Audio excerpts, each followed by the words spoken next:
Mercredi 28 février de l'année 2024, mesdames et messieurs, merci de prendre le rendez-vous de ce Flash Info. On démarre par la commune de Ndali.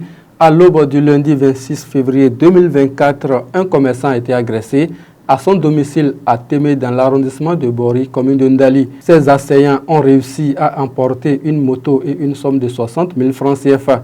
Contacté par la radio locale Soutisso FM de Ndali, le délégué de ce village a fait savoir que le commerçant et son épouse ont été blessés par balle. Il a également souligné que ces hommes armés ont d'abord exigé une rançon de 10 millions de francs CFA en vain. C'est ainsi qu'ils ont décidé de partir pour revenir dans l'intention de tuer le commerçant en tirant 2 coups de feu sur la porte. Selon l'élu local, une balle a effleuré le commerçant et son épouse, mais pas mortellement. Le chef de l'arrondissement de Bori a, à son tour, alerté la police républicaine.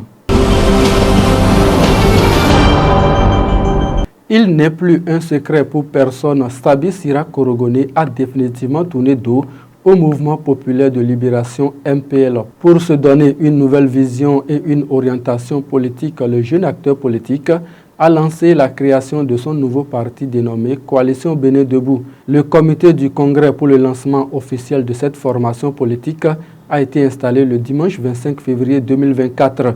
À travers ce nouveau parti, Sabi Sira Korogone entend réconcilier le peuple béninois avec le Bénin et ramener les citoyens au cœur de l'action politique.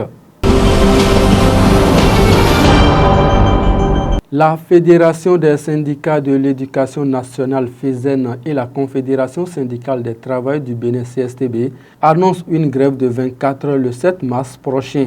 C'est à travers une motion de grève signée par le secrétaire général de la FESEN CSTB, Rodolphe Segnaka, en date du 26 février 2024 et adressée au ministre des 3 ordres de l'enseignement ainsi que celui du travail et de la fonction publique.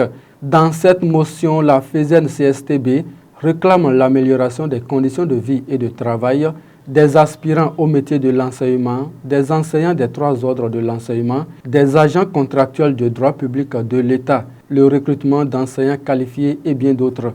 L'intégralité de leur motion est à lire sur notre site internet www.dabarou.bj.